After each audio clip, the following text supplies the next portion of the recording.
Megastar చిరంజీవిని ఆయన నివాసంలో ఐకాన్ స్టార్ అల్లు అర్జున్ కలుసుకున్నారు.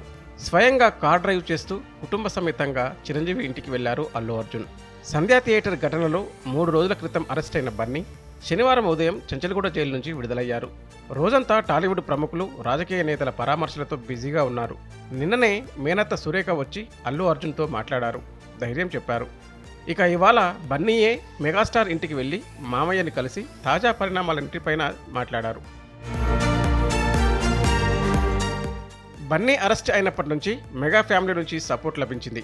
కేసు నమోదైన రోజే బన్నీకి మద్దతుగా నిలిచారు చిరంజీవి.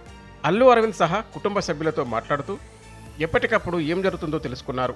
3 రోజుల క్రితం అల్లు అర్జున్ అరెస్ట్ సమయంలోనే షూటింగ్ క్యాన్సిల్ చేసుకుని హుటాహుటిన బన్నీ ఇంటికి వచ్చారు. చిక్కడపల్లి పోలీస్ స్టేషన్కు వెళ్లాలనుకున్నా పోలీసులు వద్దని సూచించడంతో ఆగిపోయారు. ఇవాళ బన్నీ స్వయంగా మెగాస్టార్ ఇంటికి వెళ్లారు. పుష్ప 2 పాన్ ఇండియా స్థాయిలో సూపర్ హిట్ అవడంతో ఆ విషయంపైన బన్నీ, చిరంజీవి మాట్లాడుకున్నట్లు తెలుస్తుంది. ఓఎస్ఎస్ ఫర్టిలిటీలో అమ్మ నాన్నలకి పర్సనలైజ్ ట్రీట్మెంట్ ఇచ్చారు.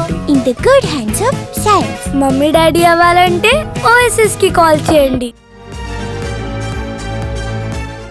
సంధ్యా థియేటర్ వద్ద జరిగిన తొక్కిసలాట, మహిళ మృతి కేసులో శుక్రవారం అరెస్ట్ అయ్యారు అల్లు అర్జున్. తర్వాత కోర్టు రిమాండ్ విధించడంతో చెంచల్గూడ జైలుకు తరలించారు.